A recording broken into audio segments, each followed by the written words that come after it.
These days, people seem to be putting a lot of emphasis into their identity. But how much of your identity is actually who you are, and how much of it can be changed? Welcome to the Overcome Depression podcast. The tools you learn here can make depression a part of your past, allow healing regardless of your present circumstances, and offer hope for your future. I am your host, Jennifer Stirling-Campbell.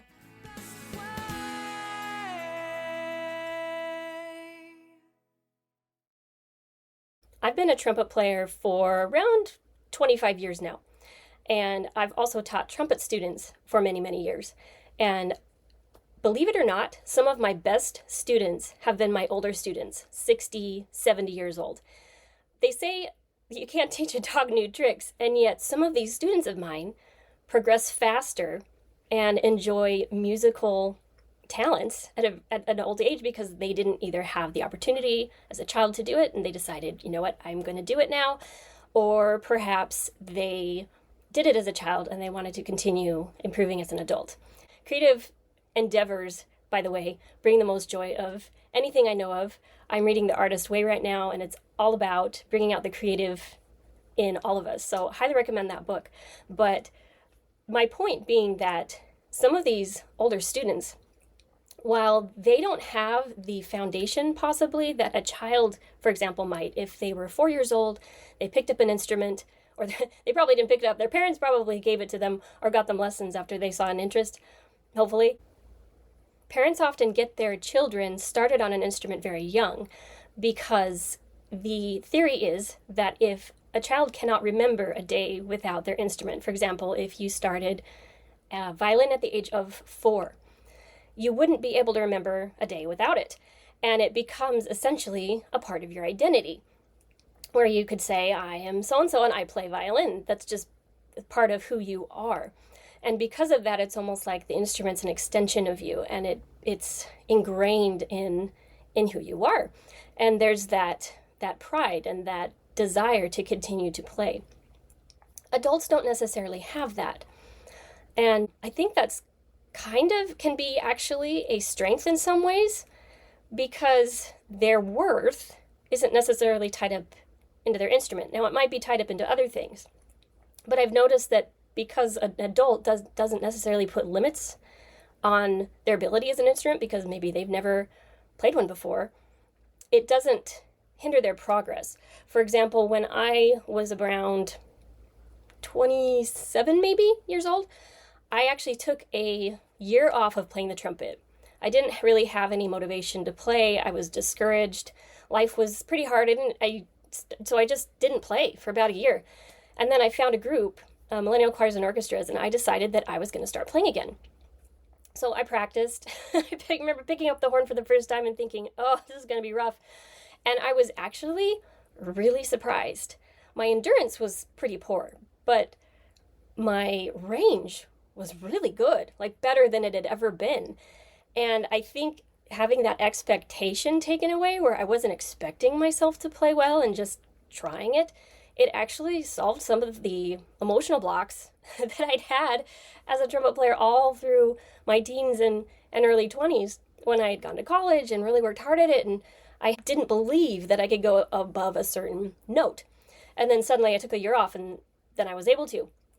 So we wrap a lot of belief around what we can do and who we are by our experience.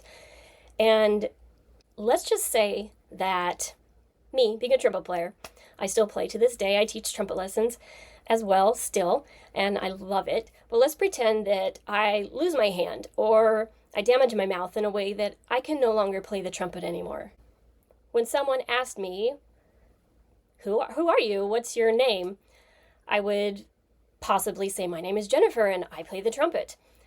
But if they asked me after an accident where I can't play trumpet anymore, hey, what's your name? Who are you?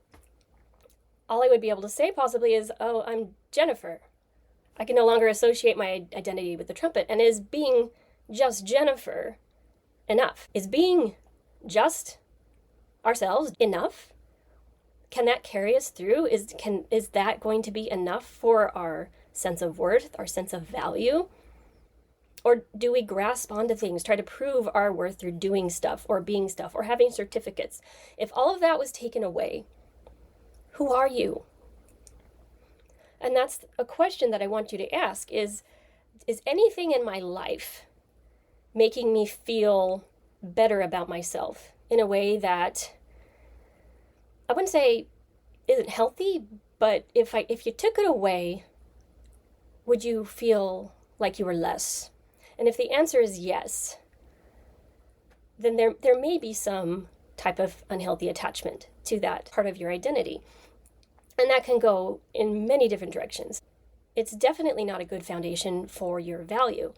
I do think that foundationally, if we know our worth as a creation of a divine being, that alone can carry us through anything. And I know that some of you listening may not believe in God, but if you can conceptualize the idea that you were created, that you are here for a reason, and just hold on to that is the only identity we need to know, is that we are important.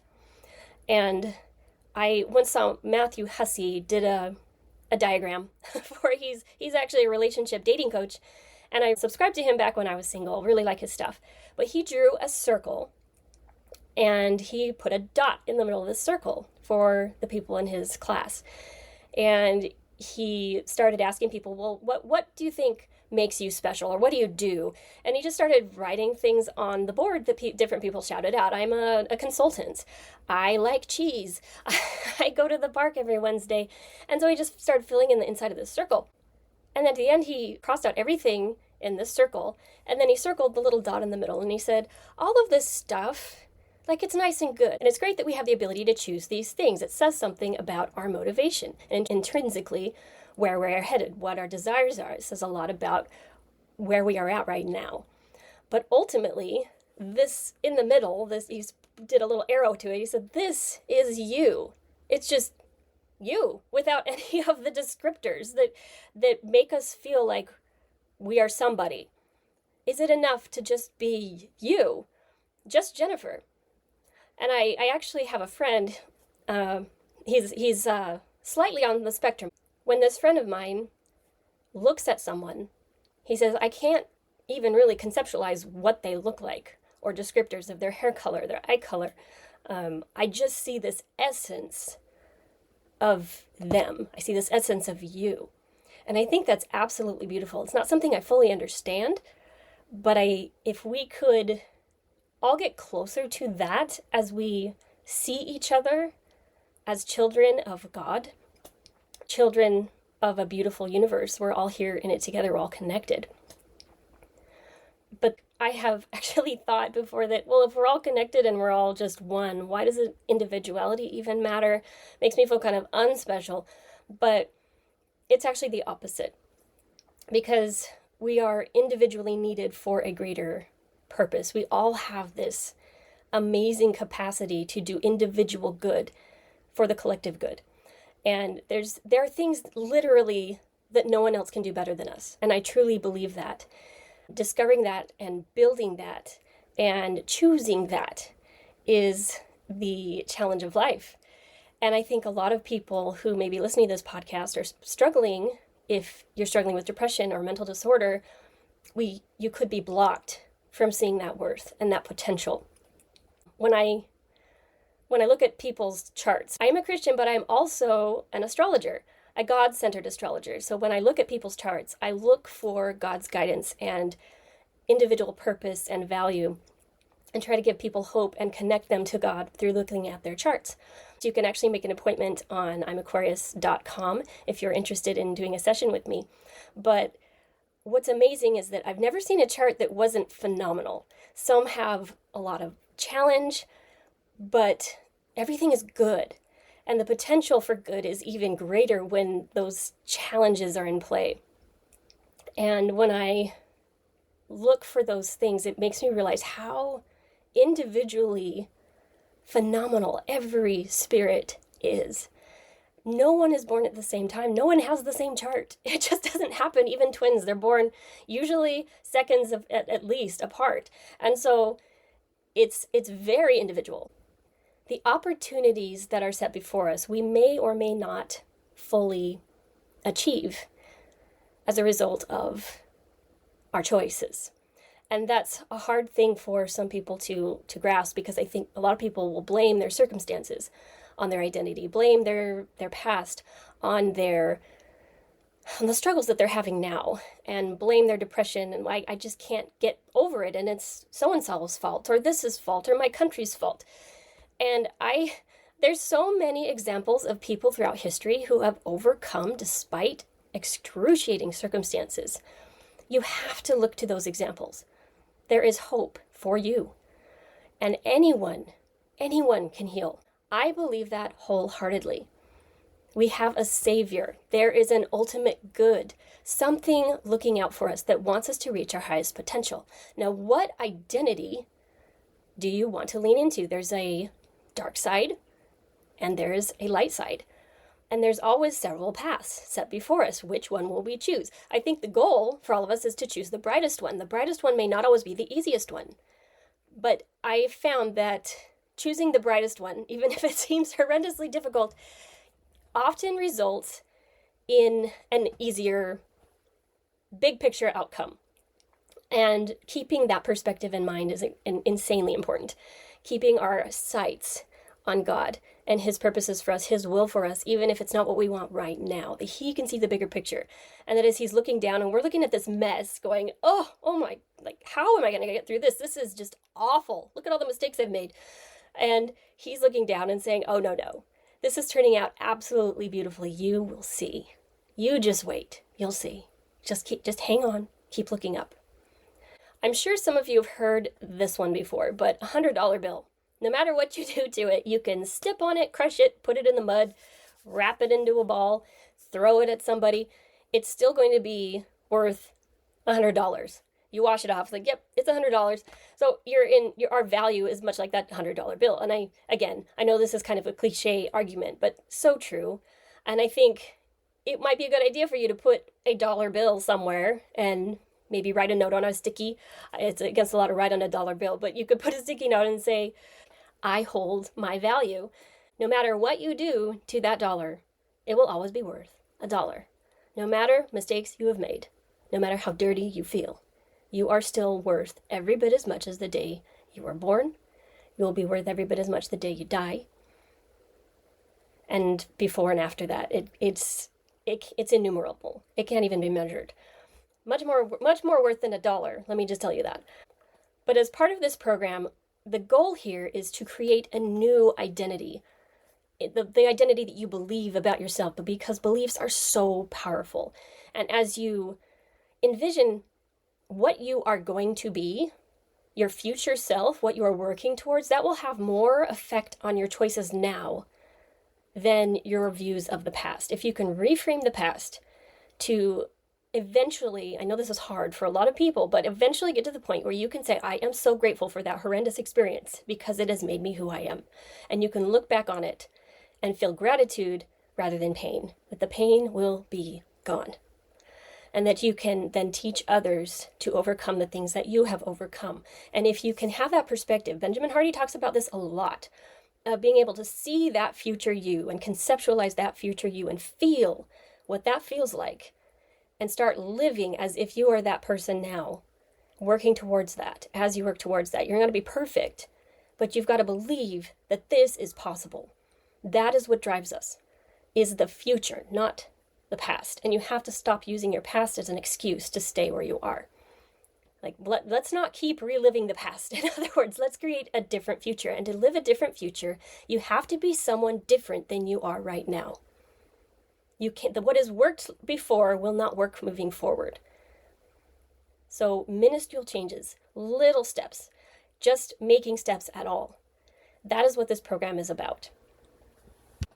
In your past, people may have told you who you were, what you were not, what you could do, what you couldn't do. We spent, 12, 13 years, possibly more, from elementary school, preschool, to the end of high school, and then we went to college and we're told what we learned, how to learn it, how we felt, how we should feel.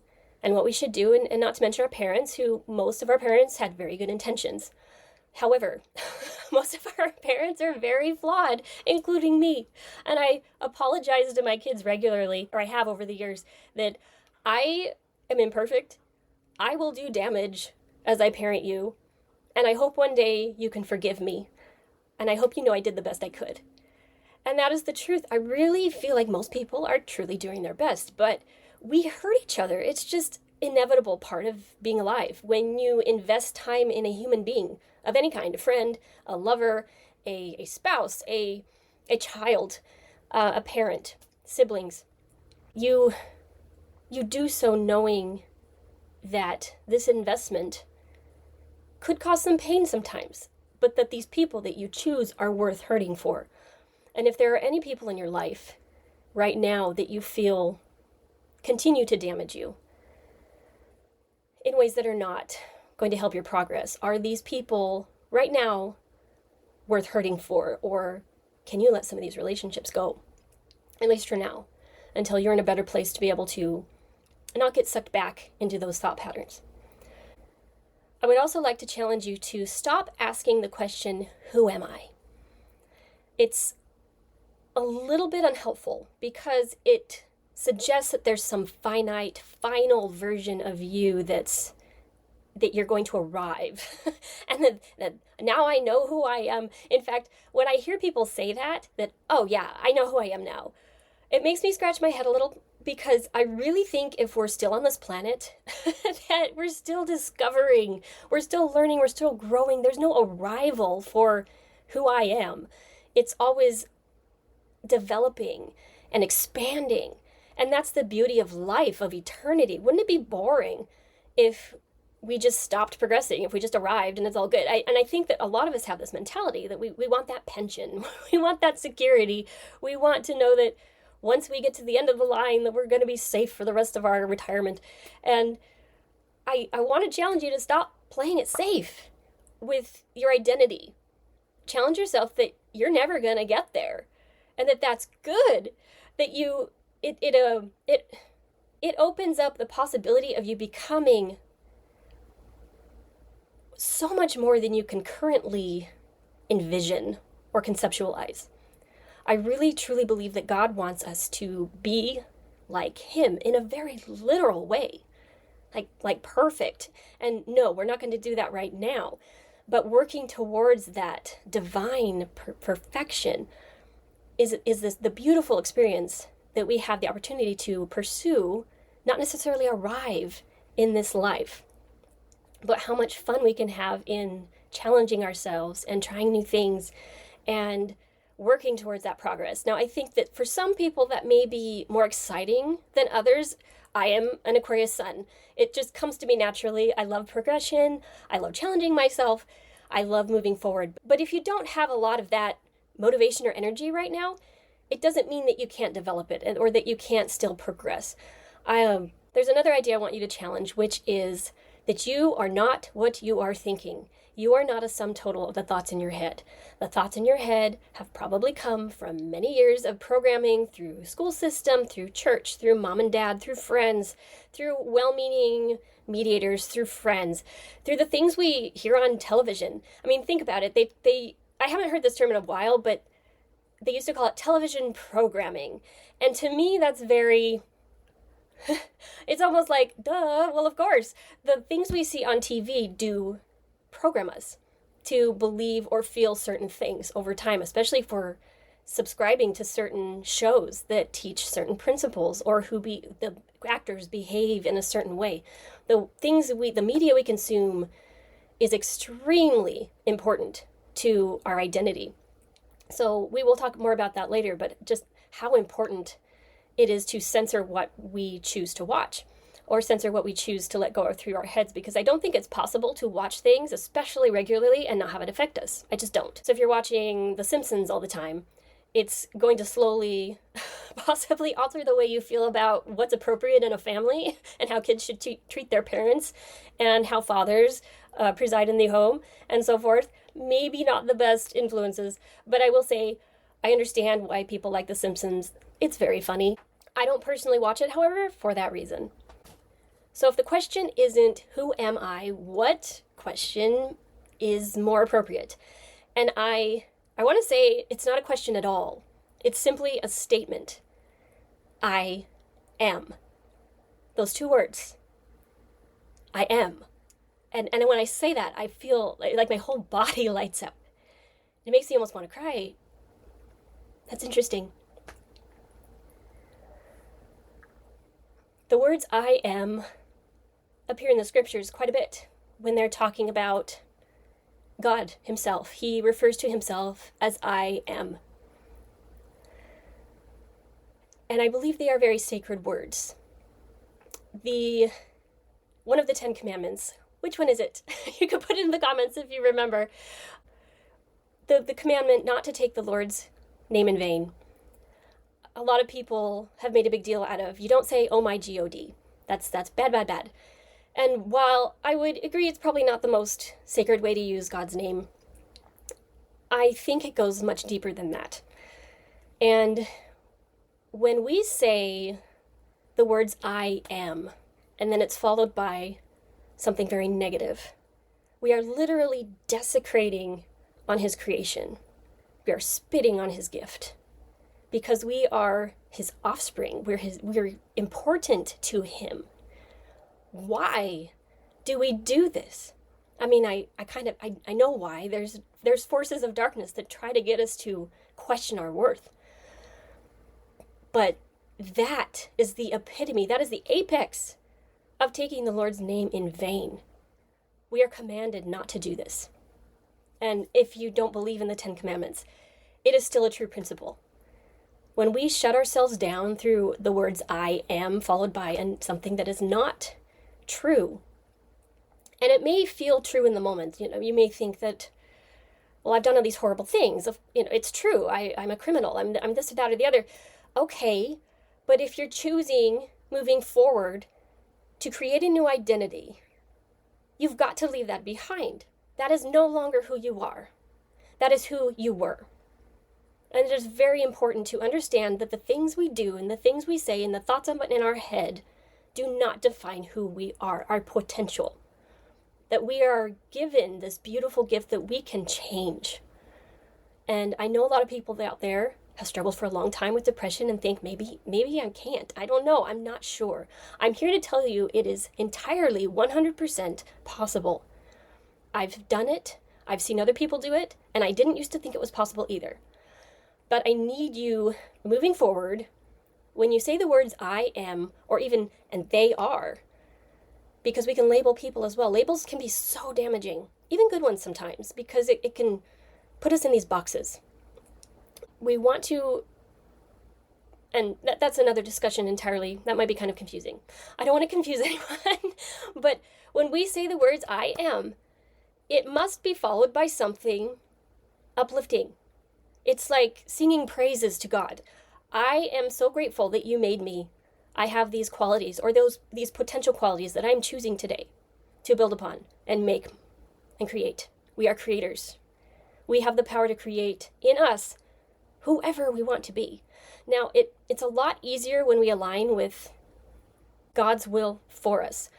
When we give up our identity, essentially the things that we want right now, and we align with the pure light that knows where our path, our ideal path, the one that we were sent here to do, and we follow that light, that can show us everything that we are and can be. And it's sometimes kind of a scary thing to step into that, because you have to have the faith and trust that I can't see it. I can't see the end of this. I don't quite understand why I'm feeling guided this way. I really want this job, but you're telling me I should get this one? This makes no sense. It doesn't make as much money. Or I feel like I'm supposed to sell my house. This doesn't make sense. I just bought it. Like, it could be any number of things. Or I should take this class. I don't even like knitting, but maybe it's that you're supposed to meet a person in that class who you're going to need for future endeavors. I don't know, but just trusting that if you are aligned with God's will, it is what you want, because you're essentially there's this, let me try to explain it this way. And I wrote a blog about this. I'll try to link it in the description. But there's a Buddhist belief system or mantra. I'm not sure what to call it, but it's kind of at the top of their teachings. And that is that desire is the root of all suffering. And it's something that took me a really long time to wrap my head around. I just couldn't understand it because, well, what about good desires? What about I want to have children? Or what about I have this desire to have more money so I can give more to charity, or I have the desire to go on a mission, or these good things. So what's wrong with righteous desires?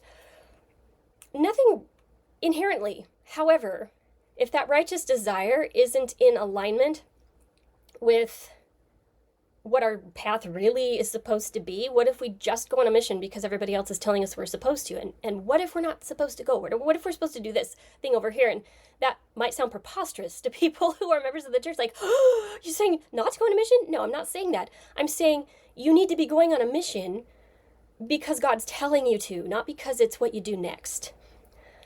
And when we give up our desires and we have none, we can have that peace and joy in getting swallowed up in God's desires and following those desires. And by following God's desires, it's not our desires anymore. And so suddenly this path and our being and our existence can have peace where it didn't before. So the only way to rid our life of desire and suffering is to align with the light and do whatever it says to do. This is not an easy thing, but as you learn over time to trust it, you'll see just how you'll have all these archived memories of, oh yeah, it worked this time, that time, that time, and it'll become easier and easier to lean into those things, even if they don't initially make sense. So, as thoughts enter your mind, you have to be willing to let the ones go that are not serving you and only embrace the ones you want to keep. It's also important to stop identifying with the thoughts in your head. So when you have a thought and it's grotesque or mean or something that you're like, oh, I'm a horrible person. Like that's what I used to think. Now I think these thoughts, these are not me, and these are going to leave. I'm asking them to leave now. Again, these thoughts, not identifying with the thoughts, not my thoughts, these thoughts. From here on out, you are essentially at a buffet, and maybe some people are putting things on your plate as well that you can take off and throw in the trash. Or you can pick and choose what things you put on your plate. And some of us have piled our plates full of symbolic poo, and we really do need to go throw that plate away and, or at the very least, clean the plate off, disinfect it, and go fill up with things that will actually nourish our soul, our spirit, our body, our mind, and our energy. Over time, you will use these techniques that I teach you in this program to build a new identity, one that will continually expand, one that is extremely open-minded. And I want you to go through this mental exercise with me. I want you to imagine that you are in a room and it's pretty much empty. In fact, you might ask yourself, is this room empty? Because sometimes you might have a lot of clutter in the room. And if you see a lot of clutter in the room, then you can later, after this podcast, go through and clean the room up. Bring a dump truck. Take all of the stuff in the room and put it onto this dump truck. Clean the room out. Sanitize it. You can clean the walls, the floors, the ceiling until it's clear. And when you can get to a space where you can see a clean, clear room with just you sitting in there,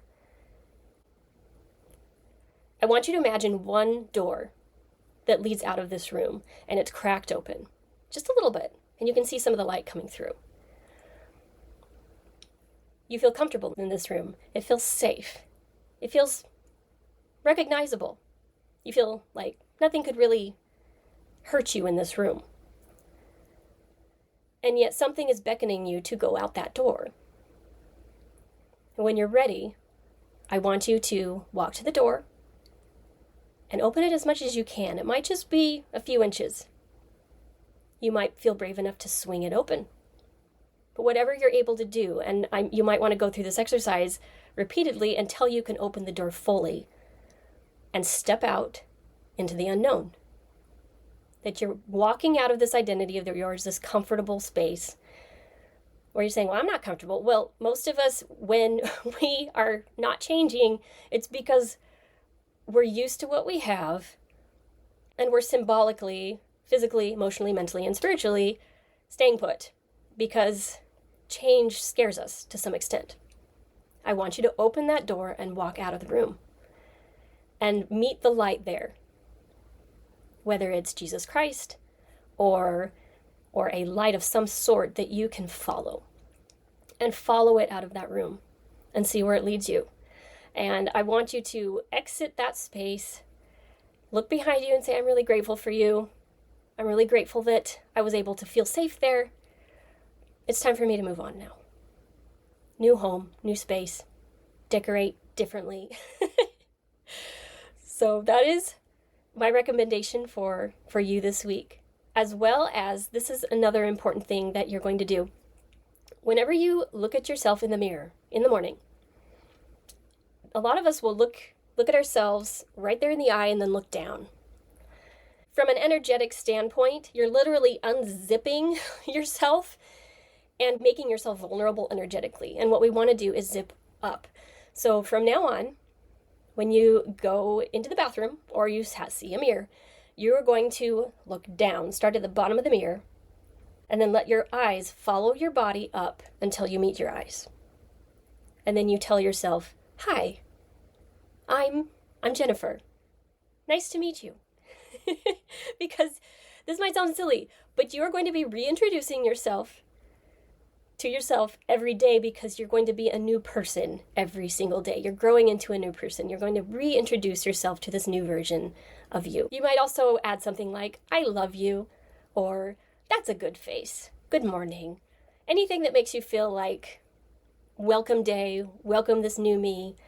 I'm doing this. Life is good. I'm grateful to be here. Incidentally, the physical body completely rebuilds itself. Every cell is replaced every 7 years. So you think of that physically, I think of that spiritually as well, that we can literally rebuild and become something new. There will be quite a few challenges, progressive extremism type offers in this program that will challenge you to change the way you eat, the way you treat your body, and so forth. And I want you to look at this long term. If you do these things that I challenge you to do, how is your body and your mind and your spirit and your soul going to be different 7 years from now? If you start now and you're rebuilding this body and everything else that goes with it, because we're all interconnected. We're connected to our physical, emotional, mental, and spiritual body. It's all really one. How we treat our body affects our spirit. How we treat our spirit affects our body, and so forth.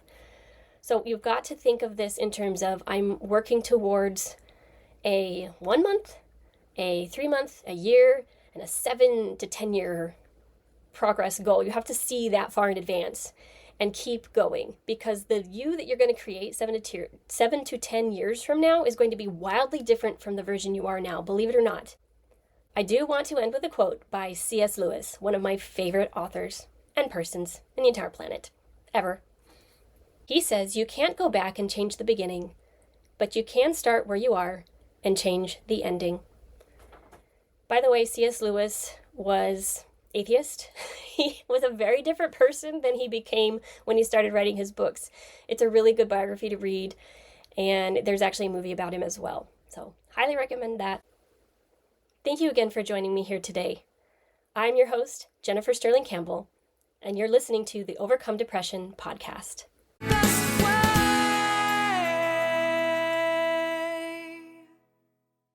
If you are new to this podcast, please go watch all of the hashtag introduction videos first, and then consider downloading the Overcome Depression workbook. Links in the description.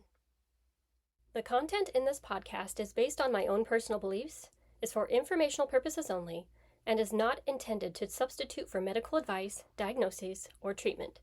Please refer to the full legal disclaimer in the description.